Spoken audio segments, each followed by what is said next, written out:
Are you or someone you know looking to buy or sell a home?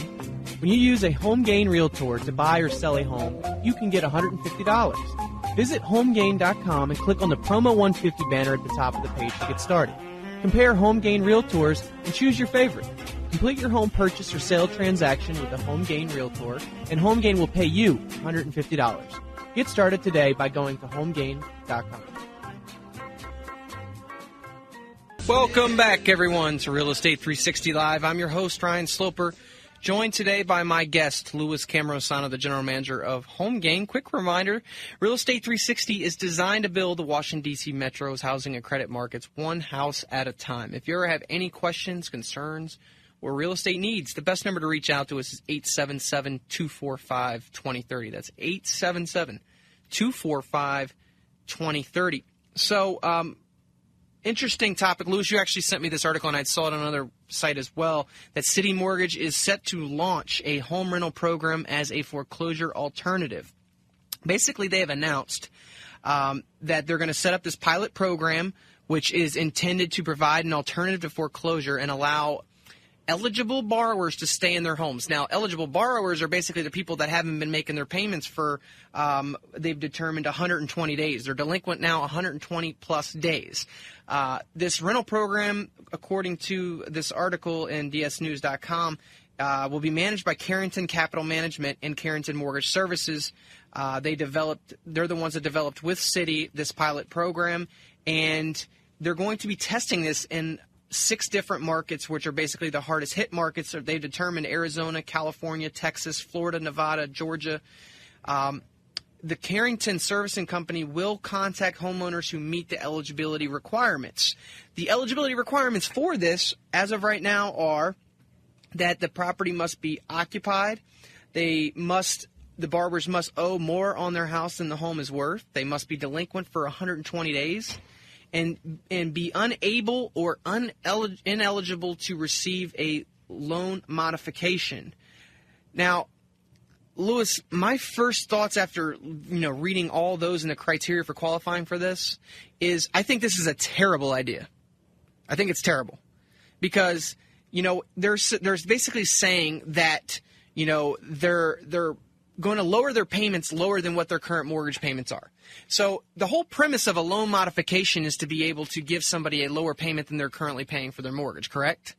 So if they got turned down or ineligible for a loan modification, which basically they go through a qualifying process just like you would for a new loan, and they don't qualify for that, then why all of a sudden would they want to put that same homeowner back and keep them in that home if they couldn't qualify for the loan modification? Well, here's why, Ryan. I think that Carrington bought and actually owns those mortgages. So the deal has already been made with Carrington, so Carrington can afford to because they're paying less than the original mortgage holder, so they can afford the lower rate. Yeah, I think it was like probably 30 cents on the dollar. You're right, yeah. Exactly. So really this is not Citibank doing anything. It's Citibank selling the mortgages to Carrington and then going into a partnership with Carrington to, get the name behind right. the program. But basically, this is Carrington renting out the homes. Yeah, I still, though, even with that being... It's a PR stunt, basically. Yeah, a PR stunt more than anything else, because I still, if I'm the one that holds the note on these, I'm still not renting out to the current people who haven't been paying for over 120 days and couldn't... But nothing requires them to do it. Yeah. So basically, this is putting in front of Carrington, probably in exchange for buying these mortgages from Citi, that they'll help them rent them out, and they can rent them out. If it makes sense to rent them out to the current holder, they will. But otherwise, there's probably nothing in there that says that they can't just go ahead and foreclose on them if they're the owners. Right, and I'm sure, or it could be as simple as, hey, we'll try to do this rental program on one of 12 loans every, and not... Yeah, and cherry pick the best. Right. Right. Yeah, so... This is totally a PR stunt because if you really were serious about a bank doing it, the bank would actually do it and enter into, they'd have a third form of business at a foreclosure, short sale, and then they'd have, rent to own or just rent, and they'd have to be equipped with all types of, and there's laws against it anyway. So this is really, I don't even know why they even bother announcing this. Yeah, it's it's very interesting, and like you said, more than anything else, it's probably just meant to give some sort of positive light shed on Citi Mortgage. Although they really they have nothing to do with this other than the fact that they've sold these loans off, and they probably in their agreement have agreed to let this be a joint program. It's very frustrating. Remember, once you agree to rent, you can't do a loan mod either. Yeah, you can't do a loan mod, but here's the other thing, Lewis, is once you agree to a lease term, and they stop paying, it's a lot harder to get them out if they have a lease as well. So, I just don't see any part of this doesn't make sense. None of it. Well, the other thing, you got to remember, Carrington maybe wants these people out of there so they can flip the house and sell them. All they're really getting is like a bridge loan before these people get kicked out, because they're not requiring a 3 to 5 year lease out of these people. Right. No, I think they said that they would. The leases, Carrington will work with the borrowers to establish a length for each lease. What are they? Maybe I'll give you a 2-month lease.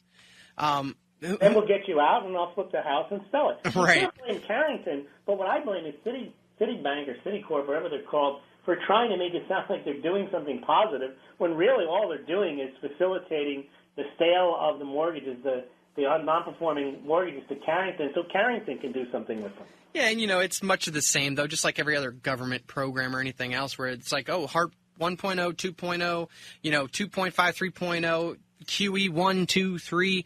They're all meant to sound like they do something for the consumer.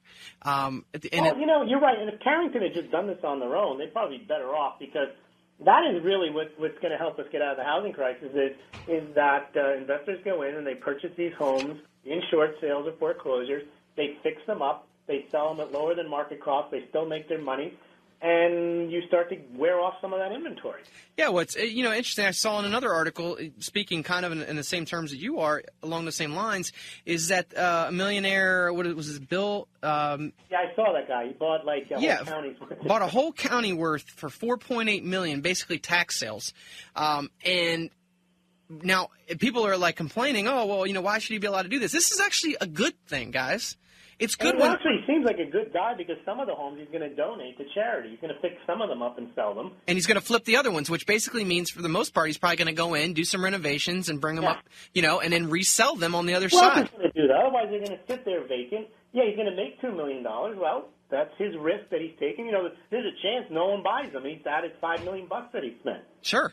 These are the types of solutions, the free market solutions, where people risk their capital. They're entitled to reward if they make it.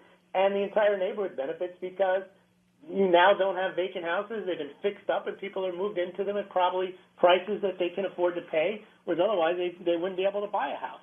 Yeah, I mean, and, investors, I'm all for any sort of private solution. Don't give me, hey, Fannie's going to turn around and buy, $200 million worth of loans so that they can rent those property out to subsidize. Money's on the line, and has a better chance of succeeding when it's the government's money on the line, which is they're not a good steward of it at all. They don't care. They just try to get a program done and say that they did it, but they're not really on the hook for it if it doesn't work. I mean, you've got many examples when the government gets involved with private enterprise.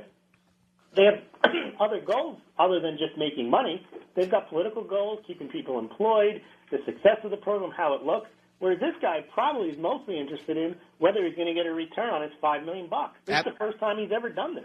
Yeah, 100%. That's exactly what he's worried about. So he's going to do everything in his power to make that work. These two articles, it's interesting. You look at the one, Citi Mortgage to launch the home rental program. I hate that story, but this type of story, I could use 10 more of these stories every day, because that would at least tell me we're moving somewhat in the right direction. And I would hope, like I said, if you're investors out there, I encourage you, especially if you're able to obtain home loans against multiple investment properties at low interest rates, the more the merrier, guys. I'm really at this point a big advocate for being able to borrow as much as you're able to, if you can qualify, because we may not see these lows ever again. The difference there, Ryan, it's not like borrow as much money as you can to buy stuff you don't need. You're borrowing money at low rates to invest so that you can get a bigger return. Right. I'm not sitting here saying, guys, go out and take $1 million worth of loans out so that you can turn around and flip them for $10,000 the next day, because ultimately, can that happen? Sure it can. But if you're a novice investor out there just getting started, you have more chance of losing money than you do to make it. What I'm saying is that it's a long-term play against future inflation. Also, real estate is a secured investment. People always have to have a place to live. And Ryan, you point out that if the more you do, you're spreading your risk out. The more homes that you buy, chances are maybe one doesn't get fixed up and sold, one doesn't get rented, or whatever it is you have in your portfolio. You actually make it less risky by taking out a larger loan and having more houses in renovation than just one house. Yeah, not just that, Louis, too. I also tell people, sometimes it's smart to buy houses in different markets. So, go into buy a house in a Florida market, buy a house in a Northern Virginia market, or go into other areas that are up and coming where you feel like there's good room for more job growth. Sure, you diversify yourself by geography. Absolutely, and it's very smart to do that. And the people that have, long term, it's a great place to diversify your portfolio. You can have long term rentals where these loans are eventually paid off over time, or good retirement. But back to reality, we are highlighting the fact that in order to do this, you have to have credit, and you have to have a lot of money to begin with. So unfortunately, you need to have a lot of money to make a lot of money. This isn't helping the average person, other than the person who maybe buys one of these houses from somebody who fixed it up. You bring up a good point. When we come back, though, I will tell you how you can get a little creative to find some of that money. Stay right there when we come back.